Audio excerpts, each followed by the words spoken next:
kemalangan ataupun tragedi kemalangan pelajar-pelajar UPSI dekat jalan di Greek, dan kawan-kawan semua kalau mungkin yang telah pun ikuti berita ini sejak daripada awal, anda lebih tahulah tentang perkembangan ataupun apakah yang ataupun apa yang berlaku, yang mana kemalangan melibatkan sebuah bas persiaran yang membawa penuntut Universiti Pendidikan Sultan Idris atau UPSI dengan sebuah MPV di Jalan Raya Timur Barat JRTB Banun berkaitan dengan tasik banding Greek awal pagi, lebih kurang jam 1 pagi, yang telah pun mengorbankan 15 nyawa. Dan dalam kereta MPV Alza tu pula sekeluarga, ada yang patah 5, patah kaki dan macam-macam lagi, yang mana difahamkan mereka adalah merupakan guru di Kedah dan masih menerima rawatan lagi. Cuma kawan-kawan yang dirahmati Allah sekalian, bila peristiwa ataupun tragedi ini berlaku telah menimbulkan pelbagai respon di kalangan warganet dan juga masyarakat kita lah. Satunya berkaitan tentang soal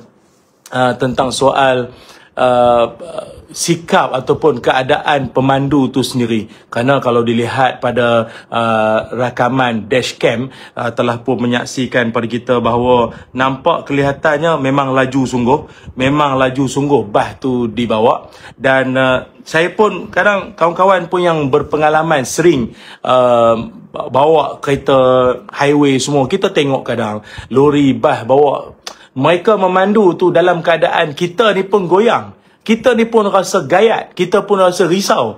Kadang kereta kita duduk belakang lori, tepi kita lori, belakang kita ada lori, kita rasa risau. Sama juga dengan bas pun. Sebab kadang kelajuannya itu adalah kelajuan yang sepatutnya ada had, ada limit. Tapi dibawa dengan satunya dengan laju dan dengan secara berbahaya.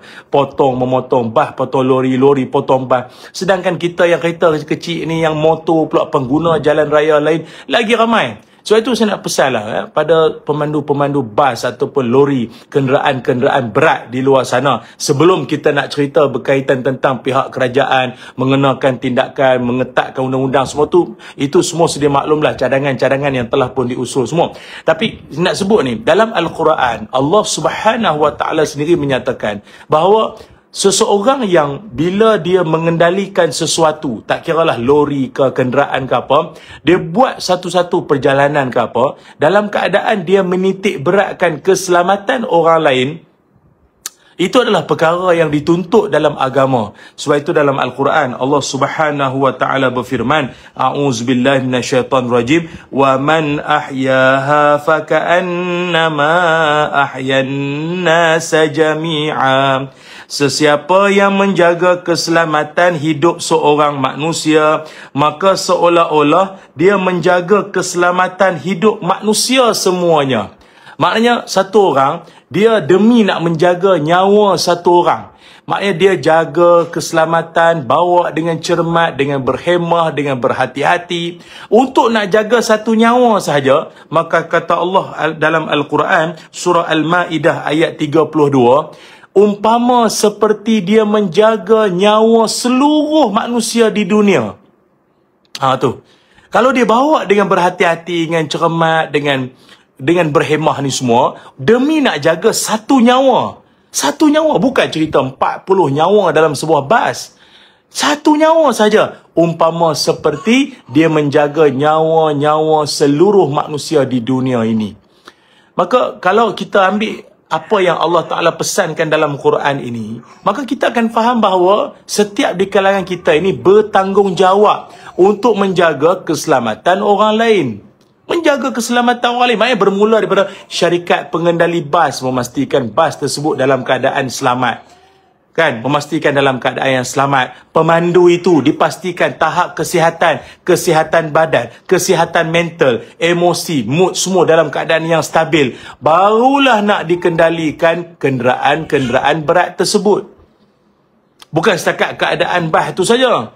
Kan, brake-nya berfungsi dengan baik, lampunya, semuanya. Dan orang ataupun pemandu itu pun sama. Ataupun pembantu dia pun sama juga. Dalam keadaan yang stabil, dalam keadaan yang diyakini selamat. Barulah keadaan tu akan sedikit sebanyak menjamin keselamatan. Kan? Dan dalam satu hal yang lain pula, keadaan jalan raya kalau mungkin terlalu gelap, lorong ataupun garisan jalan itu pun kalau tak nampak pun mengundang bahaya juga, dan macam-macam lagi. Kan? Jadi tolonglah jaga satu nyawa manusia umpama jaga nyawa seluruh manusia di dunia. Itu kita nak pesan. Tolonglah sama sekali. Jangan sampai ianya meragut atau mengulang lagi peristiwa-peristiwa yang telah berlaku sebelum ini di masa akan datang. Na'udzubillah min zalik. Sebab kita sedih. Bagaikan belum lagi reda air mata menangisi akan tragedi yang melibatkan kenderaan berat terhadap individu lain. Dah pula, mari pula tragedi lain. Mari pula kejadian lain pula yang menimpa. Jadi sedih tau. Kita jadi macam la ilaha illallah. Macam kita seolah-olah kita nak bertanya, apa solusi ni?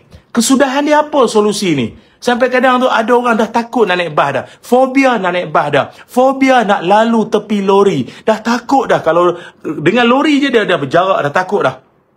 Kan? Sampai bila keadaan ni nak berlarutan?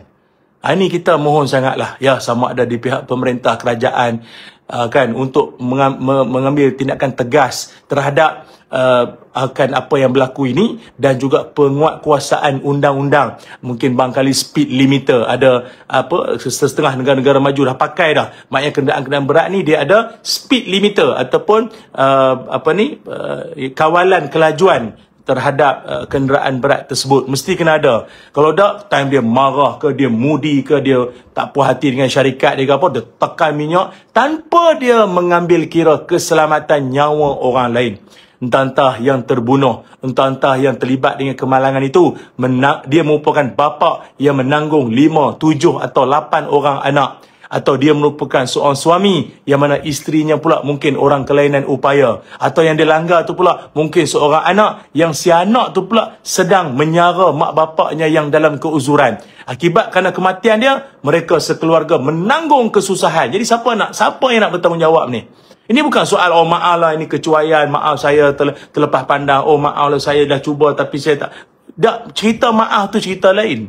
Maaf tu cerita lain. Tetapi siapa yang nak bertanggungjawab ni?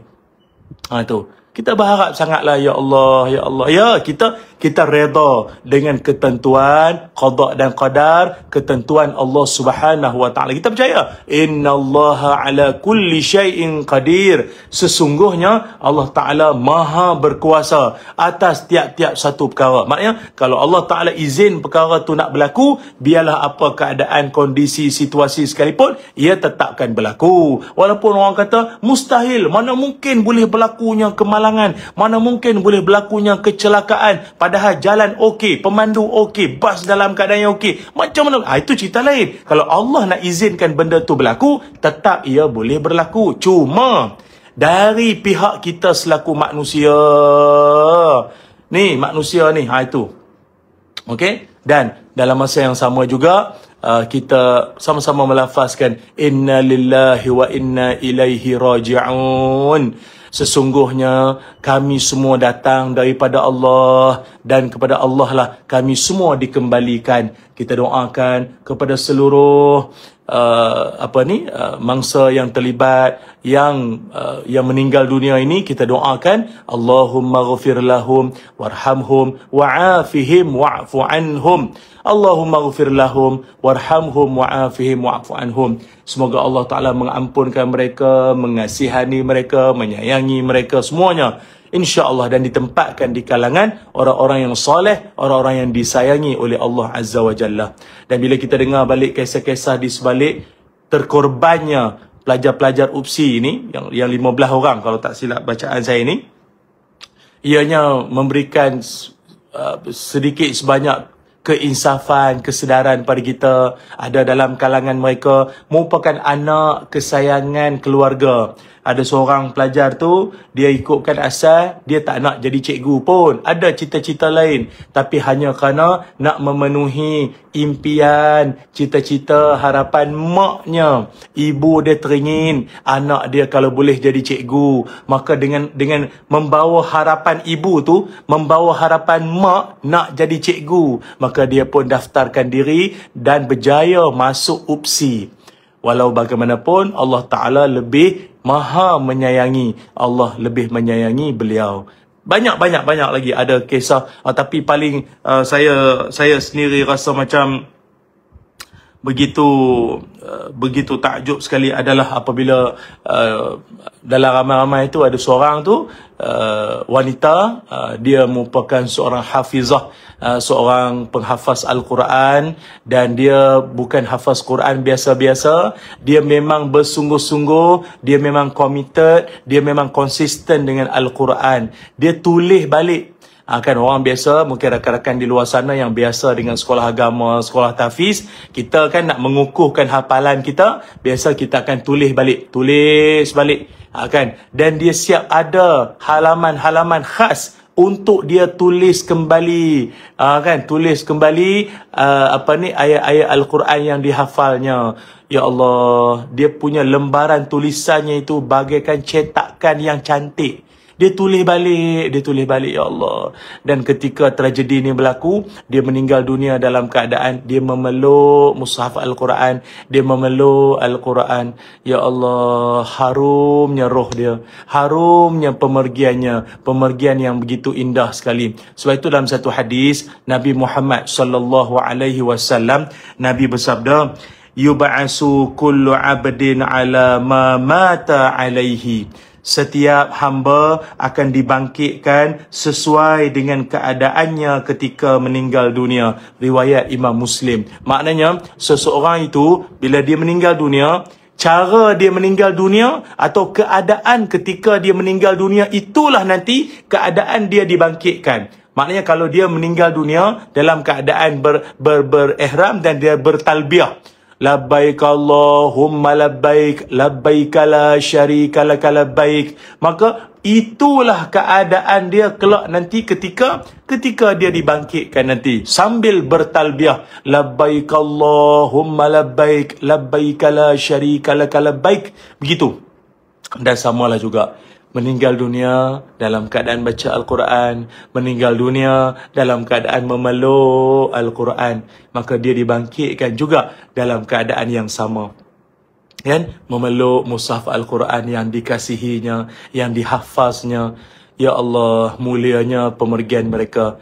Sudahlah dalam perjalanan nak menuju ke tempat menuntut ilmu pula tu. Masya Allah, pemergian yang begitu dicemburui sekali. Ya Allah, semoga Allah Ta'ala kurniakan husnul khatimah juga buat kami semua, dan Allah rezekikan kita dengan rezeki yang terbaik sekali, iaitu dapat bertemu Allah dalam keadaan jiwa kita tenang, ataupun kita termasuk dalam kalangan roh yang disayangi Allah. Ya ayyatuhan nafsul mutmainnah, irji'i ila rabbiki radiyatan mardiyah. Kan, maknanya diserukan roh kita, wahai jiwa-jiwa yang tenang, kembalilah kamu ke hadrat Tuhanmu dalam keadaan engkau redha dengan Allah dan Allah pun redha dengan engkau, dan akhirnya masuklah ke dalam syurga Allah. Itulah kehidupan kita. Setiap permulaan pasti akan ada pengakhiran. Cuma pengakhiran mereka kita telah pun tahu. Kita tahu pengakhiran mereka dalam keadaan yang begini. Lalu bagaimana pula pengakhiran kita? Bagaimana pengakhiran kita? Hari ini kita lihat gambar mereka diedit atau disunting dalam keadaan hitam putih dengan kalimah Inna lillahi wa inna ilaihi raji'un, Al-Fatihah, tarikh lahir dan tarikh kemalangan atau tarikh meninggal dunia. Bagaimana pula dengan kita? Kelak gambar kita pula akan dihitam putihkan dalam keadaan yang bagaimana? Meninggal dalam keadaan yang soleh, mengerjakan amal kebaikan, atau sebaliknya. Ya Allah, Allahumma khtim lana ya Allah bihusnil khatimah, wala takhtim alaina ya Allah bisu'il khatimah. Ya Allah, matikan kami dengan kematian yang mulia. Janganlah kau matikan kami dalam keadaan yang hina. Na'udzubillahi min zalik.